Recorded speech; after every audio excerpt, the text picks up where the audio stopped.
নিউজিল্যান্ডের মাটিতে জয়টা অধরাই রয়ে গেল বাংলাদেশের। ক্রাইস্টচার্চে 3 ম্যাচ ওয়ানডে সিরিজের প্রথমটায় কিউইদের বিপক্ষে ৭৭ রানে হেরেছে টাইগাররা। কিউইদের করা ৩৪১-এর জবাবে ৫ ওভার বাকি থাকতে ২৬৪-তেই শেষ মাশরাফিদের ইনিংস। নিউজিল্যান্ড থেকে দেব চৌধুরীর পাঠানো ম্যাচ রিপোর্ট। কাটার মুস্তাফিজকে রেখেই বাংলাদেশ একাদশ, ৮ ব্যাটসম্যান, ৩ ফাস্ট বোলার, অলরাউন্ডার ৪ জন। টস হেরে ফিল্ডিংয়ে বাংলাদেশ।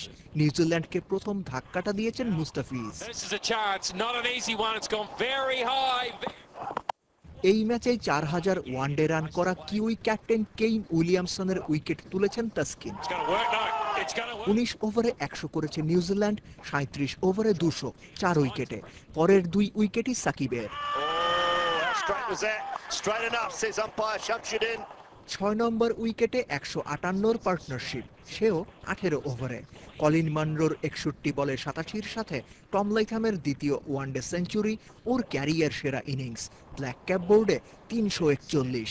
বাংলাদেশের বিপক্ষে ওদের সর্বোচ্চ টিম টোটাল। প্রায় ৩৫০ রানের টার্গেট কিভাবে চেস করতে হবে চাইলে নিউজিল্যান্ডের কাছ থেকে অনুপ্রেরণা পেতে পারে বাংলাদেশের টপ অর্ডার ব্যাটসম্যানরা। যেভাবে টম লাইথাম এবং কলিন মুনরো ব্যাটিং করেছেন, উইকেটে এসে সেট হয়েছেন, তারপর বড় শট খেলেছেন, দলের রানকে আরো বড় করেছেন। ওদের দুজনের ব্যাটিং দেখে অন্তত কিছুটা হলো নিজেদের কাজে লাগাতে পারবেন বাংলাদেশের টপ অর্ডার।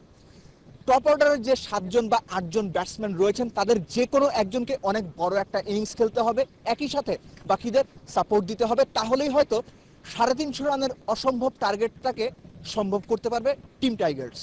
বড় টার্গেট ছোঁয়ার পথে শুরুতেই পথহারা বাংলা ইনিংস। ৫০-এর আগেই ড্রেসিং রুমে ফিরেছেন ইমরুল, সৌম্য আর রিয়াদ। সাকিব তামিমের পার্টনারশিপে ৩৩, ৩৮-এ ফিরেছেন তামিম। সাকিবও বড় ইনিংস খেলতে পারেননি, থেমেছেন ৫৯-এ। ১৫০-র আগেই ৫ উইকেট হারিয়েও ৩৫ ওভারে ২০০ করেছে বাংলাদেশ।